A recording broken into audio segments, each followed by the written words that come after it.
పక్షవాతం మన ఇండియాలో ప్రతి నలుగురిలో ఒకళ్ళు ఎఫెక్ట్ అయ్యే ఒక డిసీజ్ అండి. చాలా మంది అవేర్నెస్ లేకపోవటం, వాళ్ళు ప్రాపర్ టైంకి పక్షవాతం అని ఐడెంటిఫై చేయలేకపోవడం, దాంతోపాటుకి వాళ్ళకి ట్రీట్మెంట్ ఆప్షన్స్ ఏముంటాయి అనేది తెలియకపోవటం వల్ల ఈ ఇబ్బంది అనేది తలెత్తు ఉంటుందండి. ఫస్ట్ అండి, ఒక మనిషికి పక్షవాతం వచ్చింది అనేది మనం తెలుసుకోవాలండి. ఈ సైన్స్ ఏమైనా ఉంటే వాళ్ళు ప్రాబబ్లీ స్ట్రోక్తో సఫర్ అవుతున్నారు అనేది మనం ఐడెంటిఫై చేసుకోగలుగుతాం. ఫస్ట్ దండి, నార్మల్గా ఉండే మనిషి సడన్గా బ్యాలెన్స్ కోల్పోయి తూగుతాను అనడం, చూపు నార్మల్గా ఉండేది సడన్గా 1-2గా కనపడటం, లేకపోతే మసకబారటం, మూతి కానీ చెయ్యి కానీ కాలు కానీ ఒకవైపు పీకటం, దాంతోపాటు మాట మామూలుగా ఉండే మాట సడన్గా మాట తత్తరపాటు రావడం, లేదా పిచ్చి పిచ్చిగా ఏదో కొత్తగా లాంగ్వేజ్ మాట్లాడటం. దీంతోపాటు టైం ఈజ్ వెరీ ఇంపార్టెంట్. ఎందుకంటే ఒక నిమిషం గడిచేయకుండా మెదడులో కొన్ని లక్షల కణాలు డీజనరేట్ అయిపోతూ ఉంటుంది. సో టైం అనేది మనం ఐడెంటిఫై చేసుకొని దగ్గరలో ఉన్న న్యూరో సెంటర్కి వెళ్తే వాళ్ళు వెంటనే ఒక స్కాన్ చేసి ఇది ఇస్కిమిక్ స్ట్రోక్ అంటే మెదడులో రక్త ప్రసరణ లోపం జరిగే ఏదైనా క్లాట్ వల్ల కానీ రక్త ప్రసరణ లేని పూడిక వల్ల కానీ జరిగేదని మనం ఇస్కిమిక్ స్ట్రోక్ అండి. రెండోది రక్తాస్రావం అంటే హెమరేజిక్ స్ట్రోక్, రెండుగా కేటగరైజ్ చేస్తారు.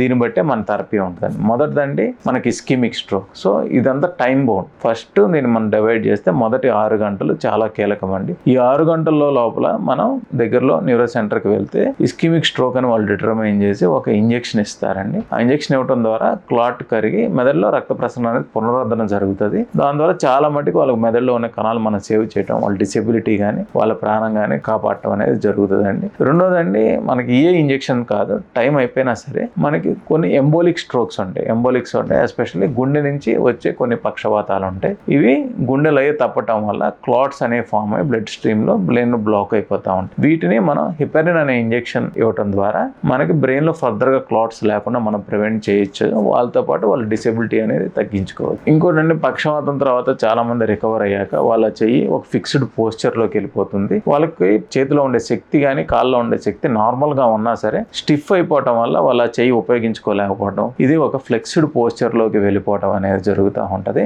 దీన్ని మనం స్పాస్టిసిటీ అంటాం. ఈ స్పాస్టిసిటీని మనం కొన్ని మెడిసిన్స్ ద్వారా రెస్పాన్స్ లేకపోతే బాటిలినం ఇంజెక్షన్ ఇవ్వడం ద్వారా అంటే కండరాలు వదిలవటానికి పనిచేసే ఒక ఇంజెక్షన్ ద్వారా ఆ కండరాలు అనేది వదులు చేయొచ్చండి. దాని తర్వాత మనం ఫిజియోథెరపీ చేయడం ద్వారా దాని లాంగ్ టర్మ్ థెరపీ అనేది ఇంప్రూవ్ చేయడం, వాళ్ళ పని వాళ్ళు చేసుకునేటట్టు చేయడం అనేది చేయగలుగుతామండి. సో నేను పైన చెప్పినట్టు ఫస్ట్ పక్షవాతాన్ని ఐడెంటిఫై చేయడం, ఇనిషియల్ 6 hours లో ఉంటే కనుక దానికి ప్రాపర్ గా మనం థెరపీ తీసుకుని ఇంజెక్షన్ చేసుకోవడం, దానికి ఉన్న కాజ్ ఎస్పెషల్లీ గుండె ద్వారా కనుక వస్తే కొన్ని ఇంజెక్షన్స్ ద్వారా ఫర్దర్ గా డ్యామేజ్ ప్రివెంట్ చేయడం, ఫైనల్ గా డిసెబిలిటీ ఏమన్నా ఉన్నా కూడా మనం బాటిలినం ఇంజెక్షన్ ఇవ్వడం ద్వారా వాళ్ళ స్పాస్టిసిటీ తగ్గించి వాళ్ళ లైఫ్ స్టైల్ అనేది మనం మెరుగుపరచుకోవచ్చు అండి.